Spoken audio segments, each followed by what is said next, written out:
رب العالمين نحمده ونسلم على سيدنا ومولانا محمد الرسول النبي الأمين المكين الحنين الكريم الرؤوف الرحيم وعلى سيدنا ومولانا محمد المهدي الموعود معصوم من القطع معمور من اللہ مبین کلام اللہ خلیفۃ اللہ والودود اما بعد فاعوذ باللہ من الشیطان الرجیم بسم اللہ الرحمن الرحیم وقال مہدی موعود علیہ الصلاۃ والتسلیم ایمان ذات خدا است صدق اللہ العلی العظیم وصدق رسولہ النبی الکریم وصدق المہدی الموعود العظیم۔ قابل احترام حضرت سید نعمت اللہ صاحب و دیگر بزرگان قوم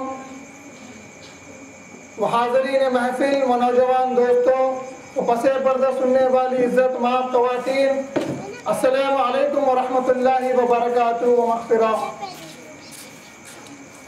پروردگار عالم جس نے لفظ کن سے اس کائنات کی تخلیق فرمائی، وہ واحد ہے، اس کا کوئی شریک نہیں۔ ساری حمد و ثنا اسی رب ذوالجلال، اسی پروردگار، اسی بادشاہ کائنات، اسی شہنشاہ کائنات، اسی خلاق کائنات کے لیے سزاوار ہے۔ اسی رب العالمین نے انسانوں کو پیدا فرمایا اور پھر انہیں اس دنیا میں مبعوث فرمایا، اور انہی انسانوں کی ہدایت کے لیے اللہ تبارک و تعالیٰ نے اپنی جانب سے پیغام لانے والے پیغمبروں کو مبعوث فرمایا تاکہ انسان صحیح راستے پر آ جائے۔ اور حقیقت میں یہ اللہ تبارک و تعالیٰ رب ذوالجلال کا یہ ہم پر فضل ہے کہ ہماری جانب اللہ تبارک و تعالیٰ نے پیغمبروں کو بھیجا اور وہ ہمیں سیدھی راستے پر لائے۔ لیکن یہ رواج ہمیشہ سے چلتا آیا ہے کہ جب کبھی کوئی پیغمبر پردہ فرما جاتے ہیں یا ان کا وصال ہو جاتا ہے تو ان کی قوم وہی دنیا کے دلدل میں پھر دوبارہ سے پھسل کر چلے جاتی ہے۔ جو پیغمبروں نے انہیں دنیا کے دلدل سے نکال کر ایمان کے صاف پانی میں لایا تھا، لیکن ان پیغمبروں کی وصال کے بعد ان کی قوم نے دوبارہ اس دلدل میں جا گرے۔ لیکن اللہ تبارک و تعالیٰ کا یہ فضل ہے کہ جب ہر قوم اسی طرح ہلاک ہو گئی، لیکن جب اللہ تبارک و تعالیٰ نے آخری قوم، آخری امت، نیک آخری افضل امت محمد رسول اللہ صلی اللہ علیہ وسلم کی امت کو اس دنیا میں بھیجا، تو وہ امت کی رہنمائی کے لیے، وہ امت کو ہلاکت سے بچانے کے لیے اللہ تبارک و تعالیٰ نے ایسا معقول انتظام، ایسا زبردست انتظام اللہ تبارک و تعالیٰ نے کر رکھا تھا، جس کی خبر ہمیں رسول اللہ صلی اللہ علیہ وسلم دیتے ہیں کہ آقا فرماتے ہیں کہ نہیں کیفا تہلک امتی انا فی اولہا وعیسیٰ ابن مریم فی آخرہا والمہدی من اہل بیتی فی وسطہا، یعنی میری امت ہرگز ہلاک نہیں ہو سکتی جس کے اول میں میں ہوں، آخر میں عیسیٰ ابن مریم ہے، اور درمیان میں میرے اہل بیت سے امام مہدی موعود علیہ السلام ہے۔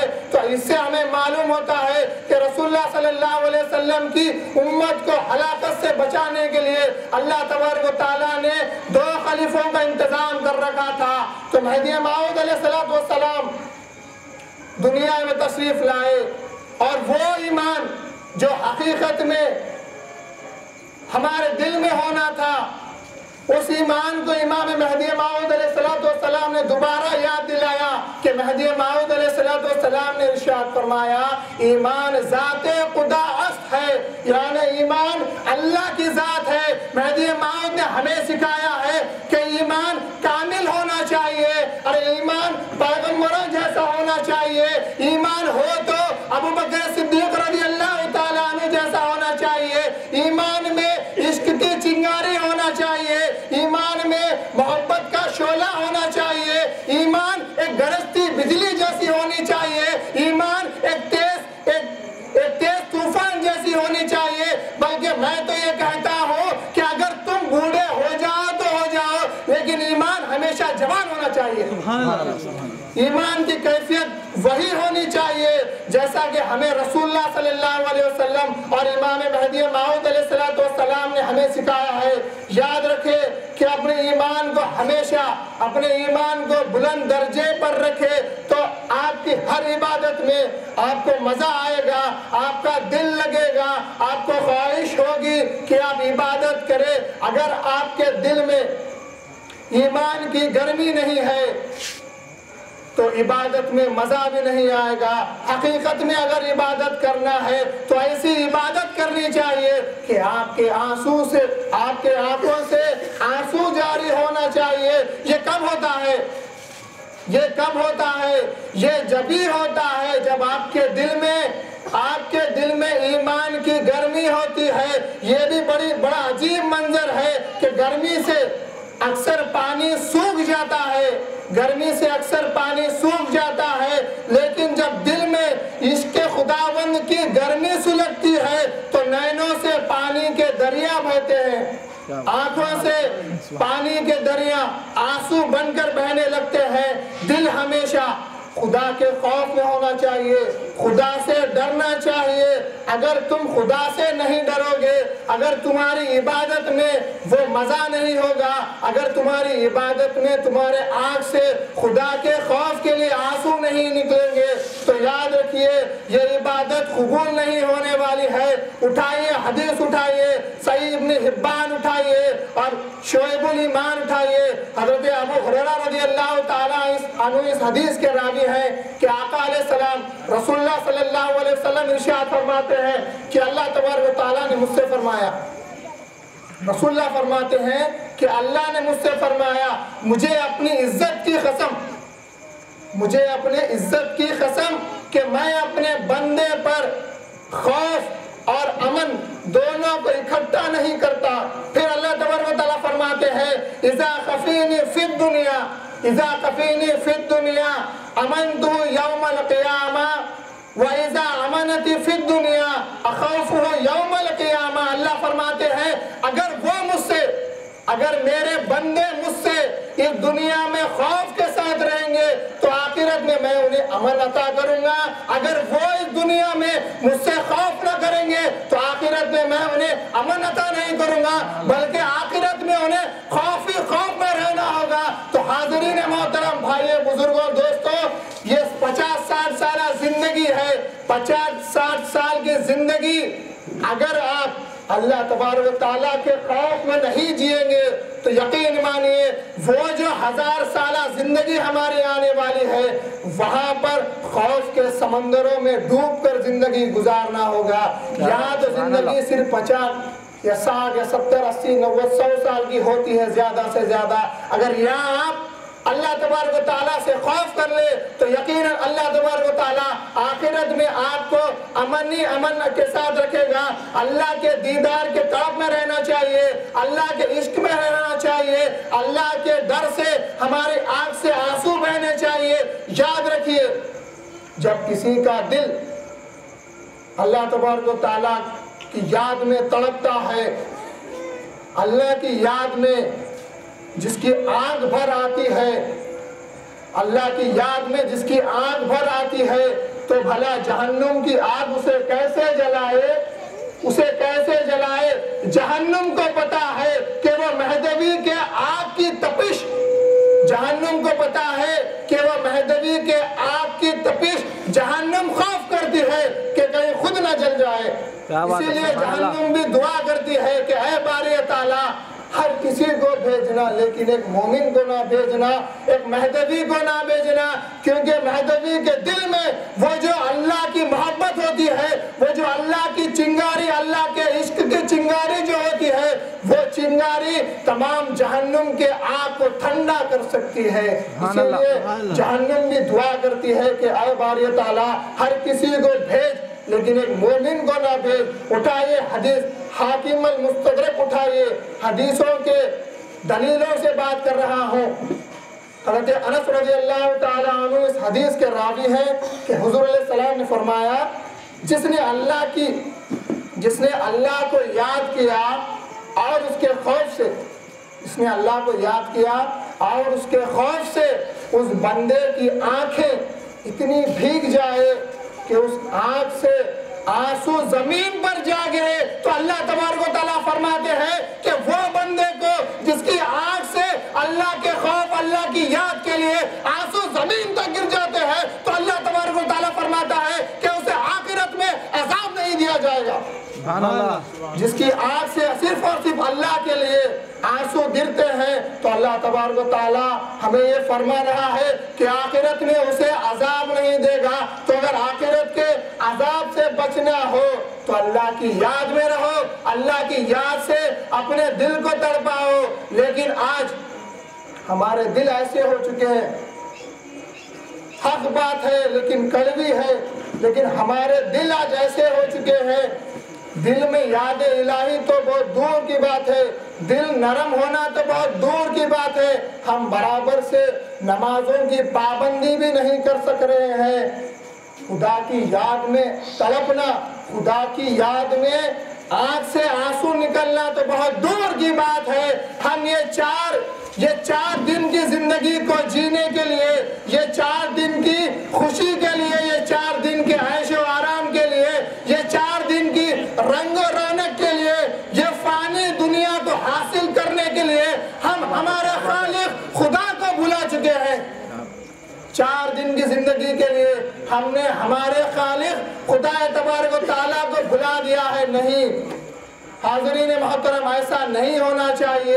یہ دنیا تو فانی ہے، یاد رکھیے جو رسول اللہ نے ہمیں سکھایا ہے، جو امام مہدی علیہ السلام نے ہمیں سکھایا ہے، اسے یاد رکھیے، یاد کریے کہ رسول اللہ صلی اللہ علیہ وسلم کو طائف کے مقام پر کتنی تکلیفیں دی گئی، رسول اللہ صلی اللہ علیہ وسلم کے جسم سے خون کے قطرے کتنے بہے۔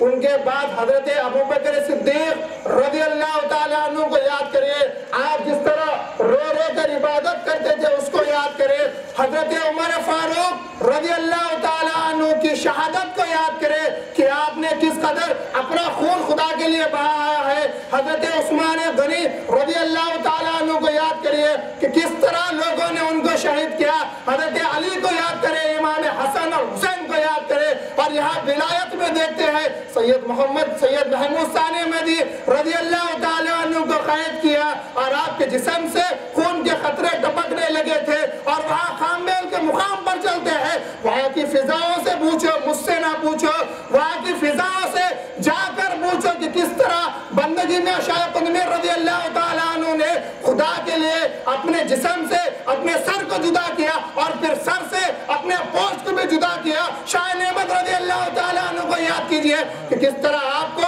شہید کیا گیا، کس طرح آپ کا خون بہا ہے۔ شاہ نظام کے فخر و فاخر کو یاد کریے، شاہ دلاور رضی اللہ تعالیٰ عنہ کے عشق میں عبادت کو یاد کریے آئے لوگوں کی کس طرح ہمارے بزرگوں نے عبادت کی اور کس طرح ہمارے بزرگوں نے خدا کے لیے جو کچھ تیاگ دیا ہے، جو کچھ ترک کیا، وہ صرف اور صرف خدا کے لیے کیا تھا۔ لیکن ہم آج ان بزرگان دین رضی اللہ تعالیٰ عنہ کا بحریان تو مناتے ہیں، ان کی زیارت اقدس کو بھی جاتے ہیں، لیکن ان کی سیرت سے کچھ حاصل نہیں کرتے۔ بڑی افسوس کی بات ہے، یہ تمام بزرگان دینوں نے کیا کیا؟ ان تمام بزرگوں نے خدا کے لیے اپنے آنکھ سے آنسو نکالے، خدا کے لیے اپنے جسم سے خون کو بہایا، خدا کے لیے، اللہ کے لیے تبلیغ میں نکل گئے، تبلیغ کے نشان چھوڑ گئے، لیکن اتنی اذیتیں، اتنی مشکلیں آنے کے بعد بھی کوئی بزرگ نے خدا کے کسی فرض کام کو نہیں چھوڑا، کسی فریضے کو نہیں چھوڑا، تو اٹھائے حدیث اٹھائے، ترمذی کتاب الجہاد اٹھائے، جہاد کے فضائل اٹھائے، طبرانی اٹھائے، حضرت ابو امامہ رضی اللہ تعالیٰ عنہ اس حدیث کے راوی ہیں، حضور اسلام فرماتے ہیں اللہ تبارک و تعالیٰ دو خطروں کو یعنی دو بوندوں کو اور دو نشانیوں کو تمام چیزوں سے زیادہ پسند کرتا ہے. دو خطروں کو اور دو نشانیوں کو اللہ تعالیٰ تمام چیزوں سے زیادہ پسند کرتا ہے. پہلی چیز تو وہ ہے کہ اللہ کے خوف سے جس کے آنکھ سے بوندے آنسو کی شکل میں خطرے گرتے ہیں اس کو اللہ تبارک تعالیٰ پسند کرتا ہے. اور اللہ کی راہ میں جس کا خون ٹپکتا ہے اللہ تبارک تعالیٰ اس خطروں کو پسند کرتا ہے. اب رہی بات نشانیوں کی تو اللہ رسول اللہ فرماتے ہیں کہ اللہ تبارک تعالیٰ دو نشانیوں کو پسند کرتا ہے. پہلی نشانی تو وہ ہے جو اللہ کے لیے تبلیغ میں نشان چھوڑ جاتے ہیں اور دوسری نشانی تو وہ ہے جو فرض کو عمل کر کے ہمارے لیے نشانی چھوڑ جاتے ہیں. اب آپ بتائیے کہ کیا ہم نے وہ دو خطرے بھی نکالے ہیں اللہ کے لیے گوائے ہیں؟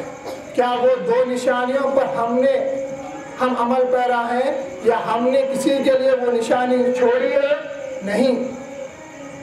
چند نمازیں ہم نے پڑھ لی اور مہدی موعود علیہ السلام پر ایمان لا لیا، لیکن پھر بھی مہدی موعود فرماتے ہیں تصدیق بندہ عمل است با عمل مقبول بے عمل مردود. جو عمل کرتا ہے وہ خدا کی بارگاہ میں مقبول ہے اور جو بے عمل ہوتا ہے وہ خدا کی بارگاہ میں مردود ہے. اپنے ایمان کو اٹھاؤ، اپنے ایمان کو دوبارہ زندہ کرو، اپنے ایمان کو جھنجھوڑو اور دیکھو کہ رسول اللہ نے احادیث کی کتابوں میں کیا فرمایا ہے. مہدی موعود علیہ السلام نے فرامین کی کتابوں میں کیا فرامین مہدی موعود کے آئے ہیں. کس طرح رسول اللہ اور مہدی موعود دونوں بزرگ ہستیوں نے کس طرح ہمیں نماز اور ذکر کی پابندی کرنے کا حکم دیا ہے. لیکن نہیں، ہم ایمان تو لا لیے لیکن عمل سے بہت دور نظر آتے ہیں. ارے کہیں ایسا نہ ہو کہ ہم ایسے ہی مر جائیں. زندگی اگر جینی ہو تو خدا کے لیے جیو، زندگی اگر جینی ہو تو رسول اللہ اور مہدی موعود علیہ السلام کی پیروی کرتے ہوئے جیو. اپنی زندگی ذکر میں گزارو، اپنی زندگی میں ہمیشہ اللہ پر بھروسہ کرو. تمام فرائض نبوت اور تمام فرائض ولایت پر عمل پیرا ہو کر اپنی زندگی گزارو. ایک حدیث آپ کے سامنے رکھتا ہوں. حضرت سلیمان بن بریدہ رضی اللہ تعالی عنہما اپنے والد سے روایت کرتے ہیں کہ رسول اللہ صلی اللہ علیہ وسلم نے فرمایا ہماری امت محمدیہ کی عظمت آپ کے سامنے رکھ رہا ہوں تاکہ آپ کو اندازہ ہو جائے کہ ہم کس امت میں ہیں، کس نبی کے ہم پیروکار ہیں. آپ کو اندازہ ہو جائے کہ اللہ نے اس امت کو کتنی بڑی افضلیت بخشی ہے. تو رسول اللہ فرماتے ہیں جنتیوں میں کل ٹوٹل 120 صفحے ہوں گی، کل 120 صفحے ہوں گی. پھر رسول اللہ فرماتے ہیں اس 120 صفحوں میں 80 صفحے ہمارے امت کی ہوگی اور 40 صفحے دوسرے پیغمبروں کی امت کی ہوگی. تو معلوم ہوتا ہے 80 صفحے کسے کہا جاتا ہے؟ آدم علیہ السلام سے لے کر قیامت تک جتنے لوگ پیدا ہوں گے تمام مسلمانوں کو جنت میں کھڑا کر دیا جائے گا. پتہ نہیں کہ جنت کتنی بڑی ہے، ایک صف کتنی بڑی ہوگی پتہ نہیں، لیکن رسول اللہ تو فرماتے ہیں 80 صفحے امت محمدیہ کی ہوگی اور 40 صفحے ہوگی وہ دوسرے پیغمبروں کی ہوگی. تو سوچئے اس امت میں پیدا ہونے کے بعد کس قدر ہمیں عمل پیرا ہونا چاہیے. کہیں ایسا نہ ہو کہ آپ قیامت کے روز کھڑے ہیں، سامنے سے رسول اللہ صلی اللہ علیہ وسلم گزر رہے ہیں اور ان کے ساتھ امام مہدی موعود علیہ السلام بھی گزر رہے ہیں اور آپ خدا نخواستہ اللہ نہ کرے انہیں پہچانے نہ جائیں. سامنے سے آپ کے نبی، آپ کے خلیفے امام مہدی موعود گزر رہے ہیں اور آپ تو انہیں پہچان لیں لیکن وہ آپ کو نہ پہچانے. کیسی بات ہو جائے گی؟ یہ کب ہوتا ہے؟ تو حدیث اٹھائیے، احمد بن حنبل میں اس حدیث کو روایت کیا گیا ہے. رسول اللہ فرماتے ہیں کہ قیامت کے دن میں اپنی امتیوں کو پہچان لوں گا. صحابہ نے عرض کیا یا رسول اللہ کیسے آپ اپنی امتیوں کو پہچان لیں گے؟ آقا علیہ السلام نے ارشاد فرمایا میں انہیں پہچان لوں گا کیونکہ ان کے نام اعمال ان کے دائنے یعنی سیدھے ہاتھ میں ہوں گے. میں انہیں پہچان لوں گا کیونکہ ان کے پیشانی پر سجدے کا اثر ہوگا. میں انہیں پہچان لوں گا کیونکہ وہ ایک سجدے سے ان کے ہمارے نام اعمال سیدھے ہاتھ میں رہنے سے ایک نور ہمارے سامنے چلنے سے آقا علیہ السلام ہمیں پہچان لیں گے۔ ارے کہیں ایسا نہ ہو کہ فرشتے آتے ہیں اور ہمارا نام اعمال ہمارے دائیں اپنے ہمارے بائیں ہاتھ میں لیفٹ ہاتھ میں دائیں ہاتھ میں دے کر چلے جاتے ہیں۔ کتنی بڑی دردناک بات ہوگی۔ ارے میں تو یہ کہتا ہوں کہ آپ کا دل پھٹ جائے گا کہ اگر ایسا ہو جائے کہ آپ امت میں تو پیدا ہوئے ہیں لیکن رسول اللہ کی شفاعت آپ کو نصیب نہیں ہوئی۔ خدا نخواستہ اللہ تبارک و تعالی ہم کسی کے ساتھ ایسا نہیں کرے۔ اسی لیے میں کہتا ہوں کہ عبادت کریے، نمازوں کی پابندی کریے، ذکر کی پابندی کریے، 2 وقتہ ذکر کی پابندی کریے، اللہ کے گھر کو آباد کریے، نمازوں کی پابندی کریے، عصر تا عشاء اور اول فجر سے لے کے طلوع آفتاب تک اللہ کے ذکر میں رہے۔ اور جو مہدی موعود علیہ السلام کا فرامین میں نے آپ کے سامنے رکھا تھا، اس پر ایک حدیث کو میں جوڑنا چاہتا ہوں۔ صحیح بخاری میں حدیث آئی ہے، صحیح مسلم میں حدیث آئی ہے، ترمذی ابن ماجہ میں آئی ہے، متفق علیہ حدیث ہے۔ حضرت انس رضی اللہ تعالیٰ عنہ روایت کرتے ہیں۔ اب میں آپ کو بتانا چاہتا ہوں کہ وہ کون سا بندہ ہے جو خدا تک پہنچ سکتا ہے۔ مہدی موعود نے فرمایا ایمان ذات خدا، فرمایا یعنی ایمان خدا کی ذات ہے۔ آپ کا ایمان جب مکمل ہوگا جب آپ اللہ کی یاد میں تڑپ کر اللہ کا دیدار حاصل کریں گے تو کون سی ہستی ہے، کون سا بندہ ہو سکتا ہے جو خدا کا دیدار کر سکتا ہے۔ حدیث ہمیں بتا رہی ہے اور رسول اللہ صلی اللہ علیہ وسلم فرماتے ہیں جس شخص میں 3 صلاحیتیں ہو، 3 علامتیں ہو، وہ ایمان کے مٹھاس کو پالے گا، ایمان کے درجے کو، ایمان کے مٹھاس کو وہ بندہ پالے گا۔ اب کیا ہے تو آقا فرماتے ہیں پہلی صلاحیت، پہلی نشانی وہ ہے کہ وہ اللہ اور اللہ کے رسول صلی اللہ علیہ وسلم کو باقی تمام چیزوں سے زیادہ محبوب رکھے۔ اور دوسری چیز رسول اللہ فرماتے ہیں جس شخص سے بھی محبت ہو صرف اللہ کے لیے ہو، اللہ کی وجہ سے وہ محبت کرے۔ اور تیسری چیز وہ ہے کہ رسول اللہ فرماتے ہیں ایک بار کفر سے نکالے جانے کے بعد وہ دوبارہ کفر میں جانے کے لیے تیار نہ ہو۔ یہ 3 صلاحیتیں جس بندے میں پائی جاتی ہے وہ اللہ تبارک و تعالیٰ کے دیدار کو چکھ سکتا ہے۔ تو آخر میں اللہ تبارک و تعالیٰ سے میں دعا کرتا ہوں کہ اے باری تعالیٰ، اے پروردگار، اے رب ذوالجلال، ہمیں رسول اللہ صلی اللہ علیہ وسلم کی سنتوں پر اور مہدی موعود علیہ السلام کے فرامین پر عمل کرنے کی توفیق عطا فرما۔ اور جو لوگ میرے سامنے موجود ہیں انہیں ذکر اور نماز کی پابندی کرنے کی توفیق عطا فرما۔ یا اللہ اس مسجد کو ہمارے ان لوگوں سے آباد کر، ان کے دلوں میں ایمان کا جذبہ پیدا کر۔ اے اللہ رسول اللہ اور مہدی موعود کے صدقے سے انہیں وہ ایمان کا مٹھاس چکا جس کے بارے میں ہمارے نبی نے ہمیں خبر دی ہے۔ وآخر دعوانا الحمدللہ رب العالمین۔